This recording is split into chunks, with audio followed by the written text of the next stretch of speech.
Hi, in front of me is HTC 12 Plus, and today I would like to show you how you can block ads using Opera Mini. Firstly, open Play Store. Then type Opera Mini and download it.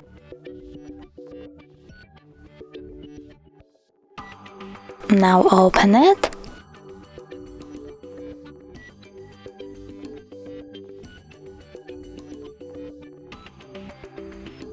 Click Continue and pick one of the options.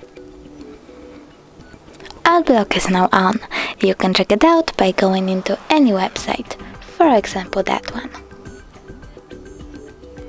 As you can see, you blocked your first ads. If you want to disable Adblock, tap at the bottom right corner and click Ad Blocking.